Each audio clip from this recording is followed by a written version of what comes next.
If the Lakers do not win, yes, it is an upset. Huge. 100% it's an upset. Huge, man. You know, we got Miami is a great team and they're rising, a good team, that's rising to great levels during this offseason in a peculiar situation that we call the NBA bubble. Hello. Right? We understand that. But let's not get it twisted. This season, the Lakers winning with championship or bust ideas. And where are they? At the championship. That's Miami good. was not in no championship mode to talk and be good at the season. So Facts plus facts, baby. take a team that finished fifth. I think Miami finished fifth. Fifth seed. That's the fifth seed. Indeed. In the Eastern Conference. And you take a Let's team. remind Carl, y'all lost to a fifth seed. Oh, yeah. I will address that. Don't worry. I'm going to talk about that. Don't worry. Okay. A team that finished fifth place in the Eastern Conference, who just played a tough series where it was a lot of single-digit wins in one-possession games to squeak that series out. And you got a conglomerate team that has, Frank Vogel talked about the championship caliber they have on that team already. Danny Green, Rajon Rondo, LeBron James, even assistant coaches. They have won multiple championships. You get what I'm saying? So, yes, this is an upset if the Lakers do not leave that Orlando with the crown. Laker president over there.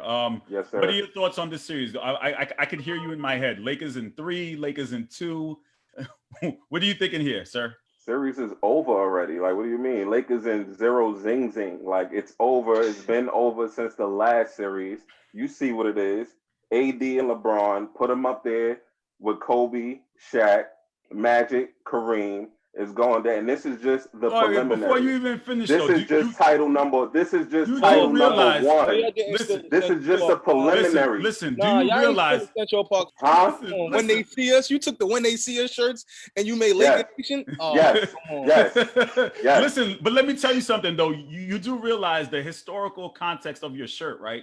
Magic and Kareem played together for over about a decade or so. Kobe and Shaq played together for about 6 to 7 years. Yes. This is LeBron and AD's first year. And you're at really least 3 rings. In that category? You're really going to put them in that? At least 3 rings. You heard it here first. LeBron and AD was going to be teammates. Man, you heard it here first that we would be in the finals this year and be champions. Now you heard it here first that we are three-peating. Mike, at the least. Mike, overall thoughts at the on least. This? Mike, overall thoughts on this series. Shout out to the Miami Heat for winning the Eastern Conference Finals in 6 games. To all the doubters about Jimmy Butler, I was one of them. I'll be the first to admit I didn't believe in Jimmy Butler. He led them to here. Mike, what are your thoughts? You asked the Jimmy Butler question because you know how I feel about Jimmy Butler. That's why. But let's be fair now. Let's talk about the Miami Heat as they were a 5th seed. Let's talk about who they faced in the first round. The 4th seed, half my team was hurt. My one all-star this year did not play. They beat us. Then they beat broken Giannis. Giannis has been beat by 3 different teams the past 3 years. Your Celtics beat him with that created the blueprint. Toronto beat him using the same blueprint. Miami beat him with that same blueprint. They also know. I told people last year, I'm not giving nobody extra credit for beating Giannis. Now the series when they beat y'all, they get a little bit of credit. But let's be clear, Jimmy Butler is playing good. He's not playing great. He's not a great. People are doing too much right now. People saying Jimmy Butler's a great leader. We told y'all. No, Jimmy Butler went to a great organization that was able to harness all of that. And then they're winning. Jimmy Butler in 2 of the 3 series didn't even lead the team in scoring. Anybody else that would have the numbers Jimmy Butler has, 19 points a game, 20 points a game in the playoffs, would get cooked. Anybody else. So let's be clear. Miami is winning as a team. They're a cute story. They remind you a little bit of that 04 Pistons. But when you brought up 04 Pistons, was that an upset when the 4-4 Pistons beat the Lakers? It was. Of course. Absolutely. That was a breakdown. But then you know what, guys? Let's talk about Miami they're a good, cute, like Max said, they're in the bubble, by the way. So and people talked about it. They got a lot of rookies and second-year players. It's a little different when you got to go to Boston Garden versus playing in the same gym for a month and a half. A lot of these, Tyler Hero's 3 years removed from AAU.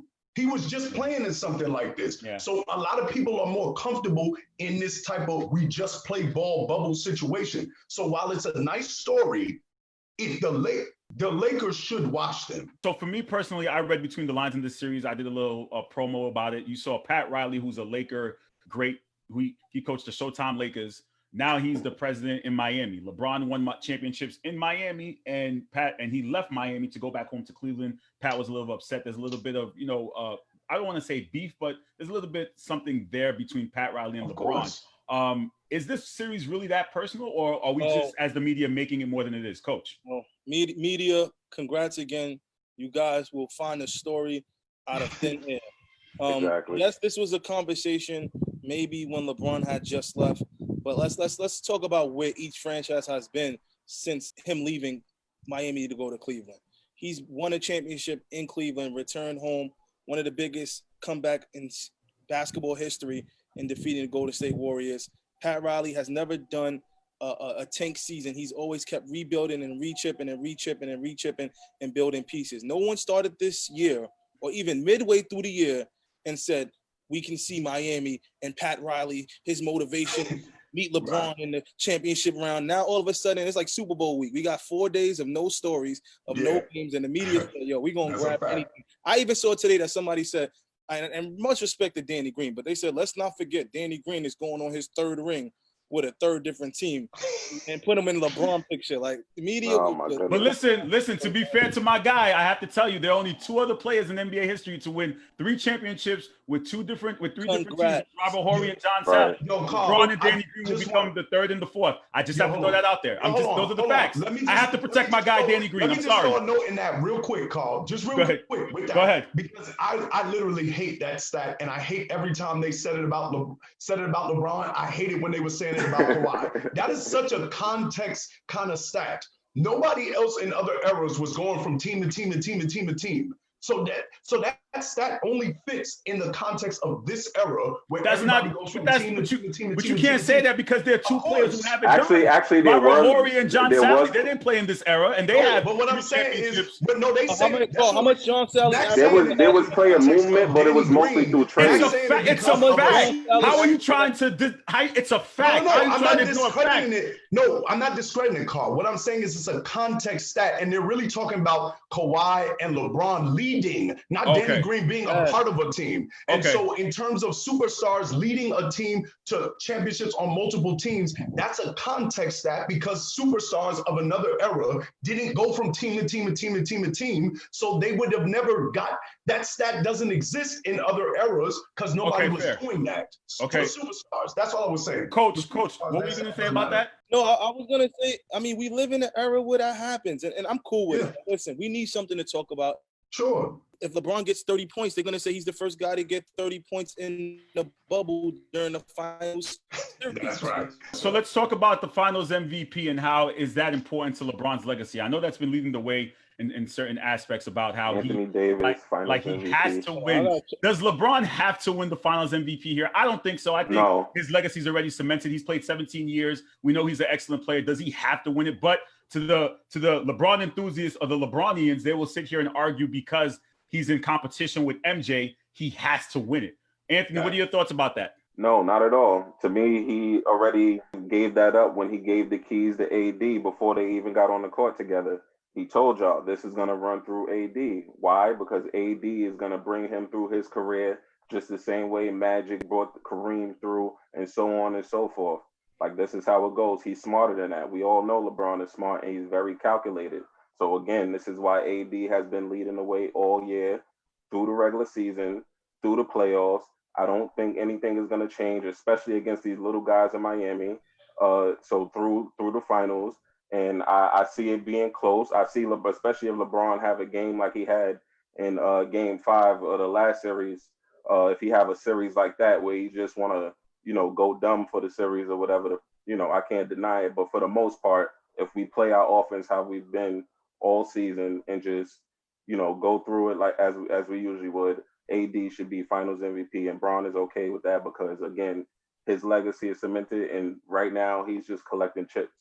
And he can still possibly get it, but Mike, what are your thoughts? Does LeBron he need the Finals MVP or doesn't he already have a legacy? I think it's based on, and you both kind of touched on it, and the point, and you made it. That only matters on who you ask. because if it is the LeBronians that's chasing MJ, then absolutely, baby, you got to get as many stats as you can. Particularly those LeBronians are typically the ones that point to, well, Stephen Curry has no finals MVP. But for the point that Ant just made, Stephen Curry understood, first of all, KD's in a lot of ways a better player. So it doesn't matter that KD gets the finals MVP, but they're both averaging 30. So Exactly.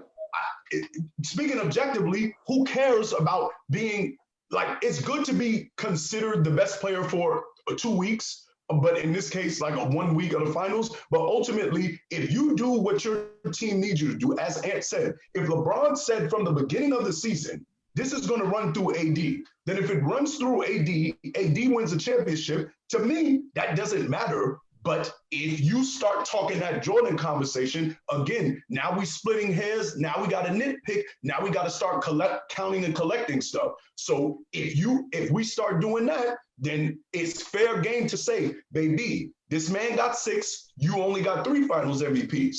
That's fair game if you have that argument. But if you don't care about that argument, then you just leave it as the man got another ring. All right, Coach, do you care about that? Coach, real quick, do you care about that argument? Me personally, I really don't care, because I don't think I think LeBron is LeBron, and he is what he is in history, and that's it for me. Like, I get into the debates because it's fun and it's great to pump your era, but like I said, like I mention, people say this all the time: eras pump eras. So if you grew up in the 90s to 2005, you're going to pump your era. 2005 to 2020, you're going to pump your era. And that's what makes it fun for us to do. But, LeBron, what do you think LeBron wants? Like, that's the question I tell people. He wants the Finals MVP, because that's the type of person he is. He made a statement. If he never would have made this statement, then maybe I don't care at all. He said, I'm chasing the ghost. He said it. When you say that, you tell me that everything you do. He didn't even say I'm chasing LeBron, because remember he always says those politically correct statements. I'm LeBron. Yeah. He didn't say I'm chasing LeBron. He said I'm chasing the ghost. Well, the ghost has 6 finals MVP. You have 3. This one will give you 4, which will get you closer to that ghost you're chasing. So I don't want to see no fans of his say, oh, it doesn't matter, he won the chip. No, it absolutely matters, because this is what he wants, and I'm going to listen to the man at his word. And that's it. You know what I mean? But I respect where he is in history. LeBron is a great player in history. Will this diminish how great he is? No, but it won't elevate him to that next stature that people want to put him at, in my eyes. All right, guys, the final thing I want to say is I wanted to talk about the Boston Celtics getting eliminated in the Eastern Conference Finals 3 out of the 4 years. And I said this to Mike. Danny Ainge has been on the clock, and everyone wants to take blame. And I know the entire Kyrie situation, how Kyrie took blame last year. I personally didn't blame Kyrie last year. I blamed the entire organization. And I think it's time that Danny Ainge comes to the front of the congregation. And here's why. I've had an issue with Danny Ainge since he became GM of the Boston Celtics, for those who don't know. And it may be me being emotional and still holding on to the fact that he traded Antoine Walker back in 2003. And I'm still annoyed at that trade. And I thought it was a stupid trade. And Kevin McHale saved his career. And a lot of people will sit here and say, well, how did Kevin McHale save his career? Kevin McHale was the GM of the Minnesota Timberwolves. And he decided, instead of trading Kevin Garnett to the Lakers, he traded to his buddy Danny Ainge, which gave the Celtics a championship in 2008. What has Danny Ainge done since? Now, other fans will sit here and say, well, you know what? Your team has been competitive. Your team is good at stocking draft picks. And a part of a rebuild, you're supposed to rebuild within 4 to 5 years. It's been 7 years since Kevin Garnett and Paul Pierce have been traded. That's a fact, right? So Danny Ainge sits there and he gets all these draft picks. And I said to myself, let me look at the history of teams that won championships and players that Danny has passed up on that were available that he didn't take. Kawhi Leonard was available in the trade. He didn't take him. They won a championship.